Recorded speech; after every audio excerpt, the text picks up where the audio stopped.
I never thought I'd be the guy posting here, but honestly, I'm at a point where I need to vent and maybe get some perspective. My name's Mike, and I've been married to Lisa for about 8 years now. We have a daughter, Emily, who's just starting kindergarten. When we first got together, Lisa was fiery, smart, a little bitchy sometimes, yeah, but I loved her anyway. We had a pretty solid life, decent house, good jobs, a little circle of friends. Nothing really hinted that we'd end up here in this mess. Lately, though, I started noticing little things. She'd be more distant, quick to snap at me over small stuff, and she was spending more time working late or meeting with friends. I didn't think much of it at first. People get busy, right? But then I saw her phone one night after she went to bed, and her messages with some guy named Chris caught my eye. Nothing explicit, just flirty talk. Still, it felt off, like I had intruded on something private. Then I noticed she was acting even more defensive when I brought it up. She'd brush it off, call me paranoid, accuse me of snooping or trying to start fights.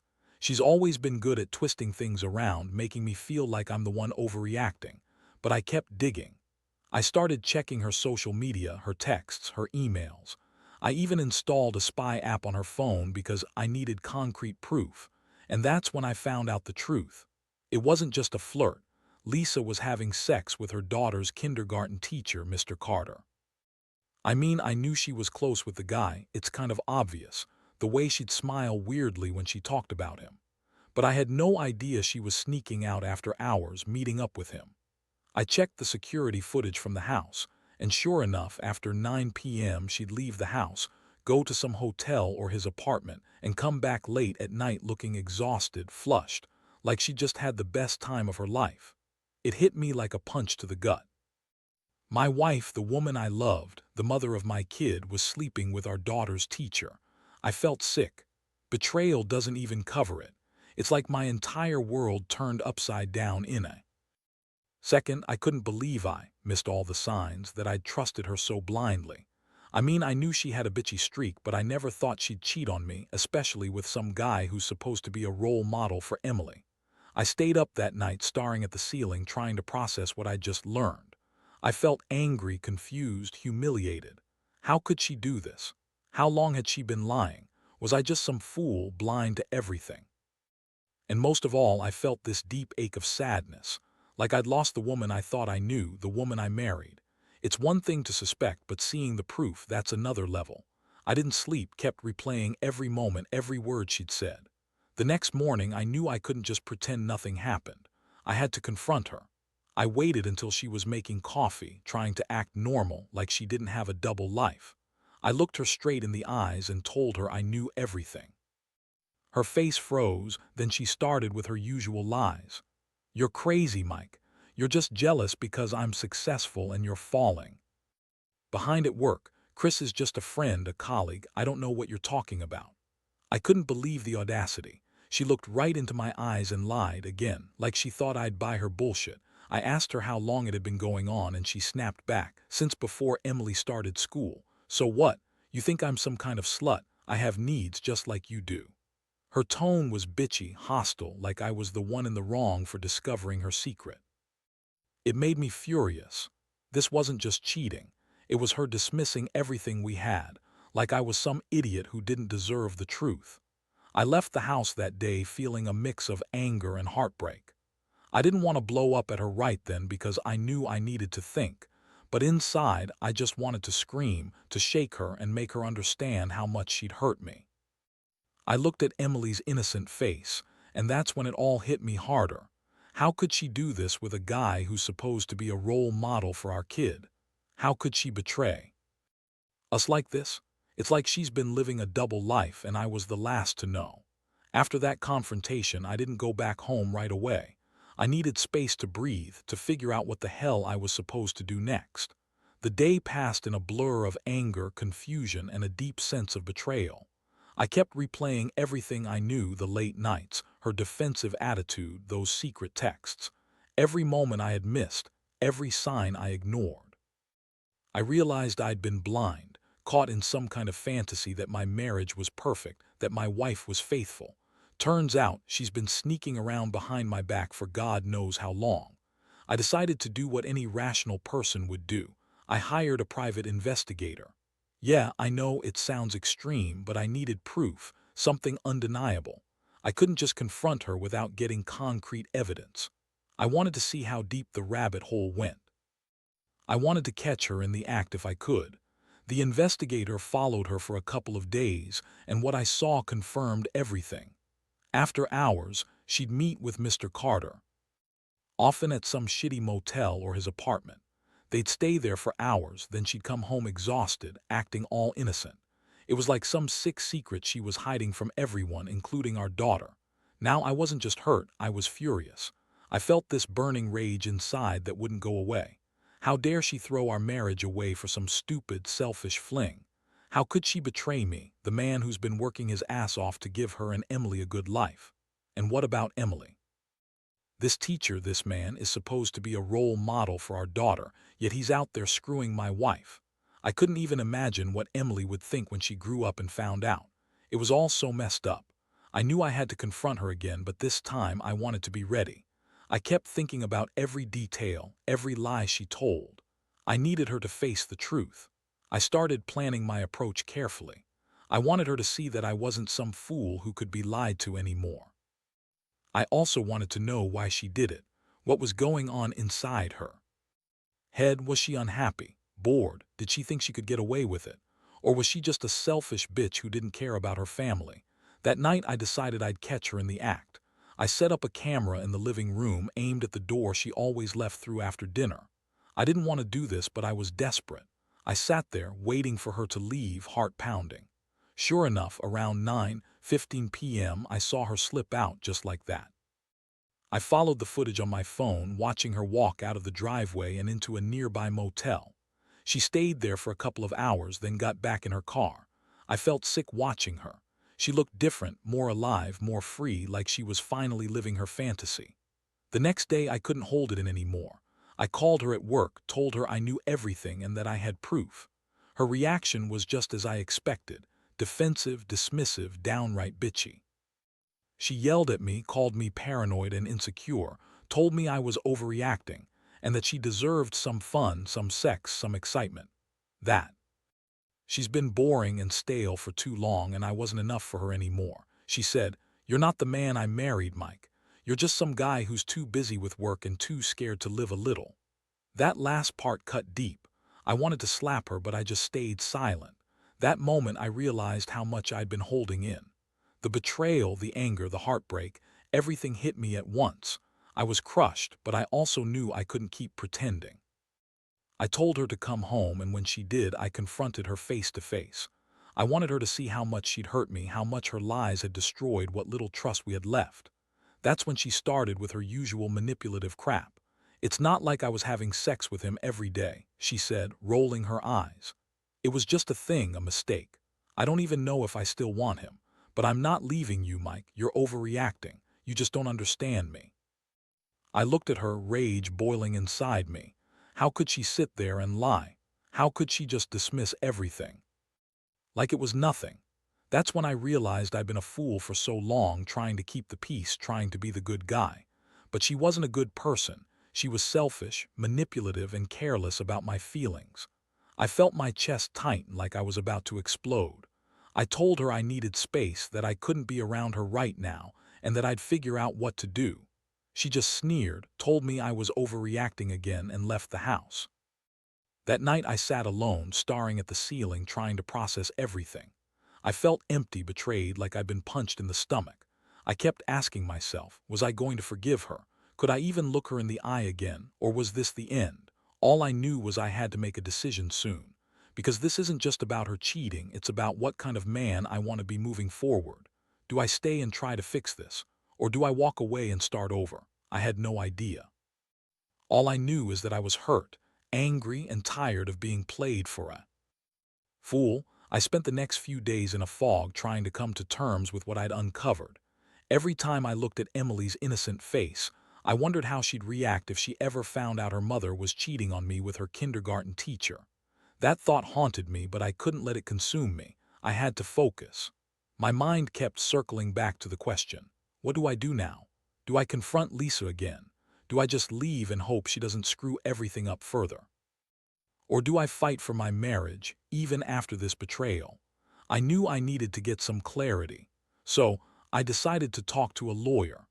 I wanted to know my rights, what kind of custody arrangement I could expect if I decided to divorce, and what steps I should take if I wanted to protect myself financially. That lawyer laid it out straight. If I choose to split, I'd likely get full custody of Emily, especially given her age and the circumstances, but I'd have to be prepared for a messy battle. Lisa would probably fight for custody too. And he warned me that infidelity alone is enough to automatically sway custody decisions, but it would certainly factor in. While I was contemplating all of this, Lisa kept acting like nothing had changed. She kept pretending she was the victim, throwing around accusations like I was overreacting or crazy. She'd come home, act sweet, and then go right back to her bitchy attitude if I pressed her on anything. She'd tell me, "You're just insecure, Mike. You think every guy is after me. Maybe I should find someone who appreciates me more." That line, as dismissive and bitchy as it was, made me realize she was more interested in playing the victim than owning her actions. One night, I caught her sneaking her phone out again. I couldn't resist anymore. I grabbed it when she wasn't looking, unlocked it, and saw a new batch of messages from Mr. Carter. They were more explicit than before. Not just flirty talk, but detailed plans to meet up again. I saw messages where she was assuring him she'd do anything to keep their secret, even lie to her own husband. I felt something snap inside.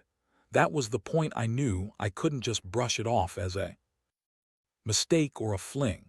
This was serious, and she was willing to keep it going. I decided I'd had enough of her lies. I needed to confront her again, but this time I would be prepared. I waited until she was in the shower, then I took her phone and copied all the evidence onto my laptop. When she came out, I sat her down and showed her everything. Her face turned red with rage and guilt. She tried to deny it, but I played her own words back to her. Her excuses. Yes, she threw a few out there. "It's just sex," she said. "It doesn't mean anything, or he's just a stupid crush." She told me she was bored, that I wasn't enough anymore, that she deserved some excitement.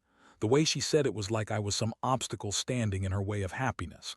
That was when I decided I'd had enough of her lies. I told her I was done. I told her she had two choices. She could come clean and admit everything, or I'd leave her and take Emily with me. Her response. She sneered and said, "Go ahead, leave, see if anyone else puts up with your pathetic ass." That really pushed me over the edge. I realized her manipulation wasn't going to end anytime soon, and I couldn't keep wasting my life on someone who clearly didn't respect me or our marriage. I told her, "You want to be with him? Fine, but I'm not going to stay and be your fool anymore. I'm done pretending everything's okay." I packed a bag that night and left the house. I wasn't angry anymore. I was exhausted, emotionally drained. I knew I needed to get out, get some space, and think about what I really wanted. For the first time in years, I felt like I was finally waking up from a nightmare I didn't even realize I was living. Now, I stay at a friend's place, trying to put the pieces together. I'm still hurt, still angry, and honestly pretty devastated. But I also feel a strange sense of relief, like I've finally taken control of my life again. I've learned that love and trust can be broken in an instant, and that sometimes the best thing you can do for yourself is walk away. I don't know what the future holds, whether I'll forgive her or move on entirely. All I know is that I deserve honesty, respect, and someone who truly cares about me. And if that's not Lisa anymore, I'll be damned if I waste another second on her lies.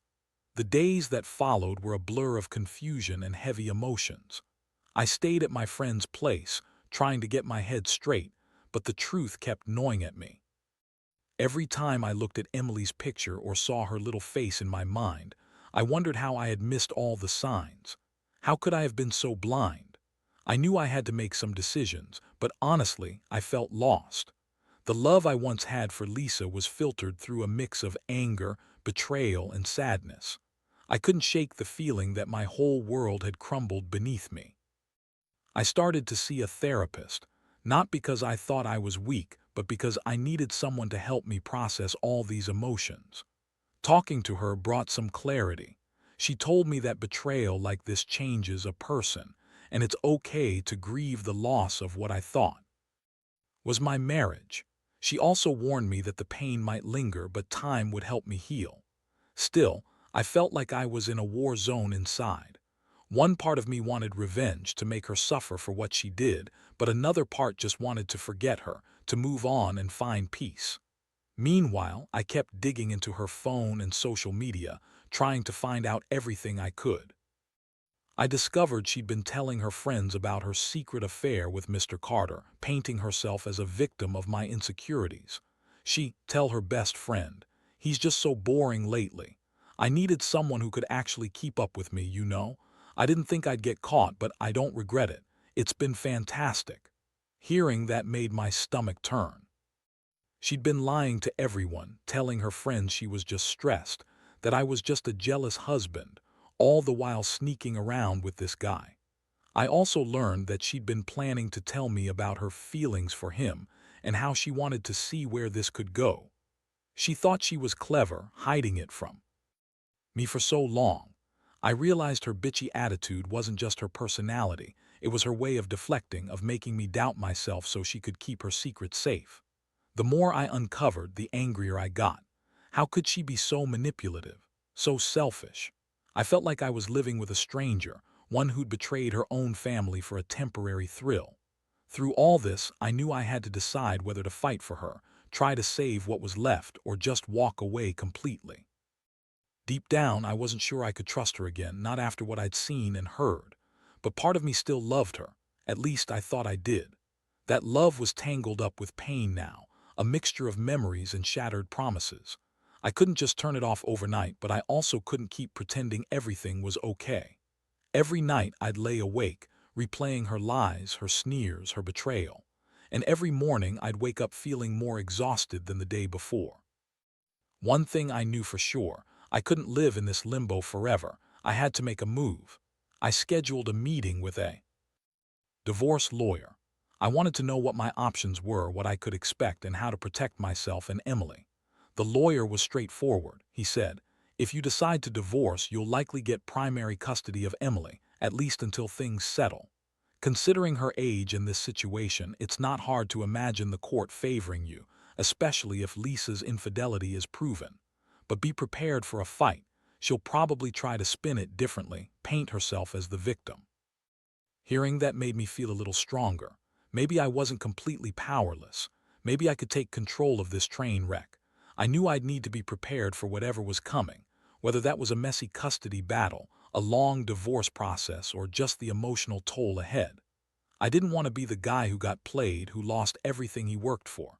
I wanted to protect Emily from all this chaos, to shield her from the mess her mother had created. In the meantime, Lisa kept pushing. She called me a lot, accusing me of trying to ruin her life, saying I was just jealous of her happiness. She had this attitude like she was the victim, like I was the one who broke everything. I told her I didn't want to fight, that I just wanted her to be honest with herself and with me. But she never was. Instead, she doubled down, saying she was going to keep seeing Mr. Carter, that she didn't care if I got mad or left. That's when I realized this wasn't going to get better. It was only going to get worse.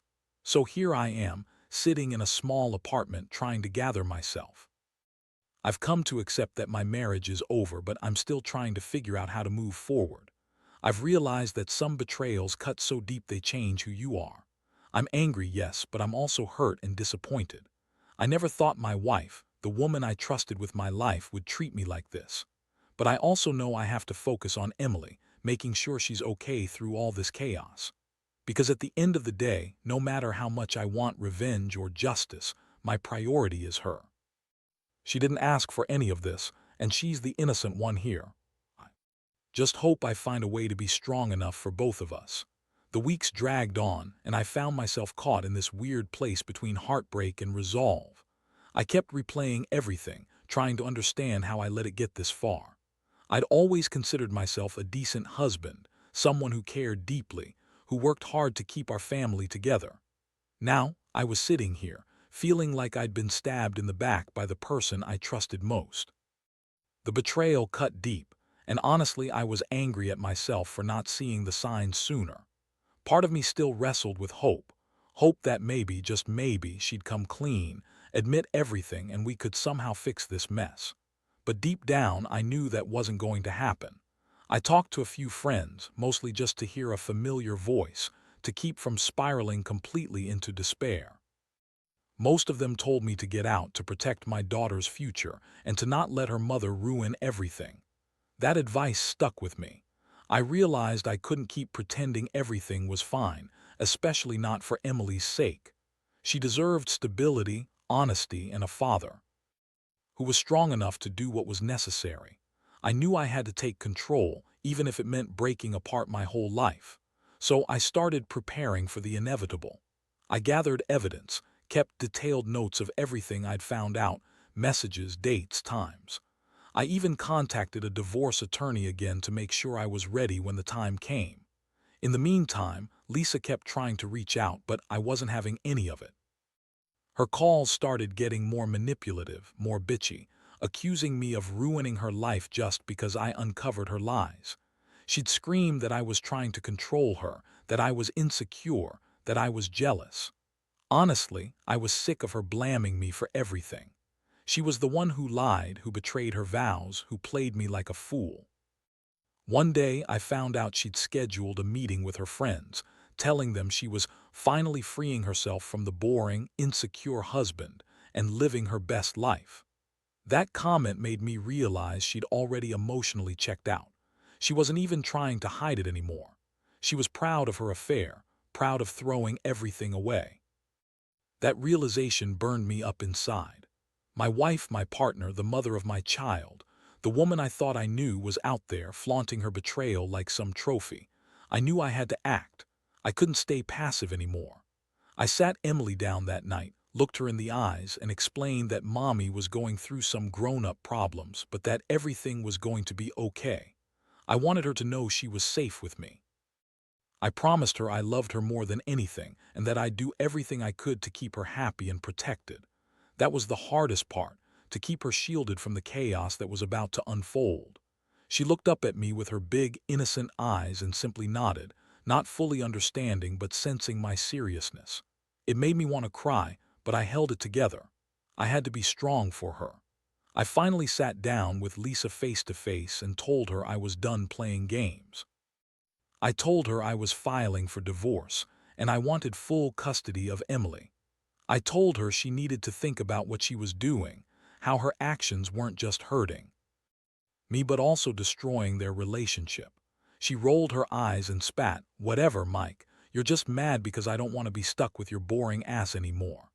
That bitchy attitude, that dismissive tone, it made the decision for me. If she couldn't see how much she'd broken us, I wasn't going to keep trying to patch a sinking ship. The lawyer drew up the papers and I filed everything. The process was brutal, lots of back and forth, depositions, court dates. Lisa tried her best to twist the story, spin herself as the victim. She even accused me of being controlling and jealous, as if her affair was some innocent mistake she made in a moment of weakness. But I had the evidence and I made sure the court saw it. Showing her messages, the security footage, her own words. I wanted the truth to come out not just for me but for Emily. She deserved to have a stable, honest future. Facing the reality of divorce was painful. Every step felt like ripping off a Band-Aid. I hated how this all made me feel weak, betrayed, broken. But at the same time, I felt a strange sense of relief. I was finally taking control of my life again. I was reclaiming my dignity, my peace. I knew the road ahead wouldn't be easy, that there would be more tears and more heartbreak. But I also knew I had no choice. My priority now was Emily, and I was determined to give her the love and stability she deserved, regardless of what Lisa did or said. Because at the end of the day, I realized I'd rather be alone than trapped in a lie. The court proceedings took their toll, but ultimately, the judge awarded me primary custody of Emily. Lisa's manipulative tactics and her blatant affair didn't help her case. The evidence was too overwhelming. Watching her face the reality of losing her role as Emily's mother, even if temporarily, was a strange relief. She threw one last tantrum in court, trying to paint herself as a victim, screaming about how unfair everything was, how she was just seeking happiness. But her words fell flat, hollow.